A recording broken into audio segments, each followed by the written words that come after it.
Hello, everyone. Welcome to Psych 100 Introduction to Psychology. My name is Frank McAndrew, and I'm going to be your instructor this term. Let me begin by apologizing for the fact that so much of what we're going to be doing this term is going to be done remotely, online, rather than in person. This is certainly not ideal. At Knox College, we like being together in the same room and interacting directly in a face to face kind of way. And unfortunately, the world as it is right now just doesn't make that possible, especially with a class as large as this one.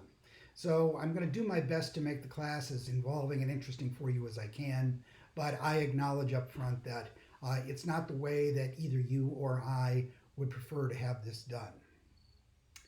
Okay, a few things we need to know to get started. There's a web page for the class that you're going to need to refer to constantly. You will have received a link to this page by email from me.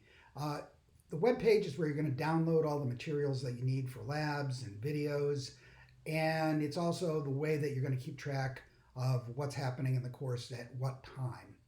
So by all means, study the web page and refer to it often. Another thing I want to emphasize is you do have to get the textbook. The textbook that I'm using in the class is called Introduction to Psychology by James W. Catlett. I'm using the 11th edition of the book, but if you wanted to save yourself some money by getting the 9th or the 10th edition of the book, that would be perfectly okay. It should not cause you any trouble at all. But the textbook is going to be central to everything that I'm doing this term, and you absolutely need to have it and spend a lot of time studying it as well. Also, check your email. That's the way that I'm going to communicate with you. Certainly multiple times per week, I'm either going to have an announcement or questions for you or some kind of business to transact. And email is the way in which I will be doing those communications. So get in the habit of taking a look at your email at least once a day. I will be available to you on a daily basis. I'm going to have virtual office hours between 1:30 and 3 o'clock Mondays, Tuesdays, Thursdays, and Fridays. During this time, I will be available for a face-to-face Skype kind of conversation if you want, a phone call. I've got my cell phone and my office phone numbers on the web page. I also will respond immediately to emails during this time. Now, I will respond to emails that you send me anytime, but if you send them at night or at some other time, it may be a little while before I get back to you. Whereas if you send them during my office hours, I will respond right away, so you'll get a very quick response.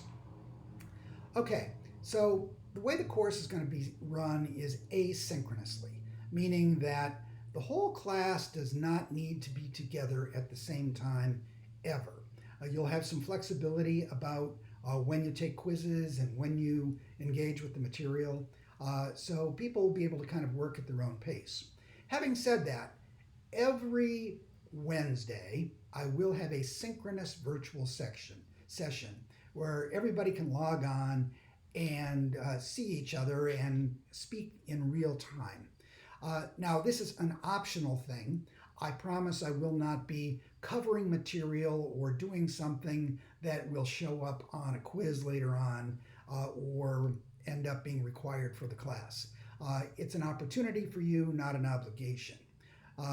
But I'm hoping that this is a way for me to get to know you a little better, match names and faces with each other, and we'll see how that goes. So once a week we will be kind of live, but the rest of the time we'll be working asynchronously. Now the class is set up in a series of 10 bite-sized modules.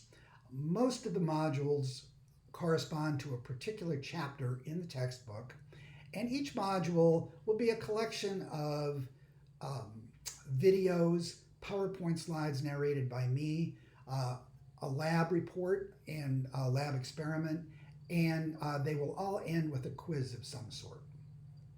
The quizzes will all be multiple choice, and the quizzes will be fairly short, somewhere between 25 and 40 questions most of the time. The quizzes will be timed. You will not have an unlimited amount of time to do them, and the quizzes will be open book and open note. I recognize that it would be impossible to stop cheating if I insisted on having a closed book exam when everybody is wherever they are taking the test. And this wouldn't really be fair to the students who played by the rules and did the right thing. So the tests will be open book and open note.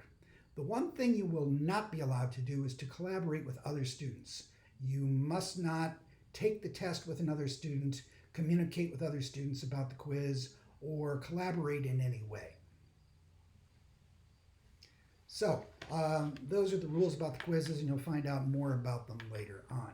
I strongly recommend that even though the quizzes are open book and open note, that you prepare for them as if they aren't, because you don't have unlimited time, and most of the questions will not be things that you can simply look up.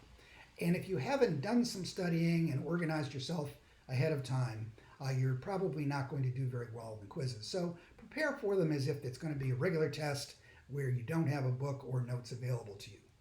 But keep in mind, in the back of your mind, that in fact you will. Okay, there's also going to be a weekly lab, and this, for some of you, will be in person. For some of you, it may be remote. But for those of you that are doing it in person, you will meet with your TA. Each of you has a TA assigned, and by checking the webpage for the course, you can find out who your TA is and how to contact that person. The TA will also be reaching out to you soon as well.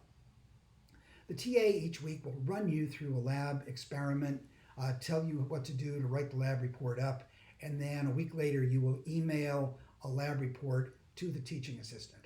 I'm in charge of the lab reports. The teaching assistants are helping me run them and grade them, but you're going to be handing them in through the TA, not through me.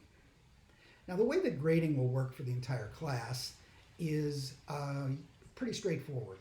You're going to get a grade on each one of the quizzes and a grade on each one of the lab reports. I'm going to drop the lowest lab report grade and the lowest quiz grade. And then I'm going to average them together in a way so that collectively your lab report scores will count for about as much as 2 quizzes would. So I hope you enjoyed this term. I look forward to working with you. And by all means, get in touch if you have any questions. So let's get started and have some fun.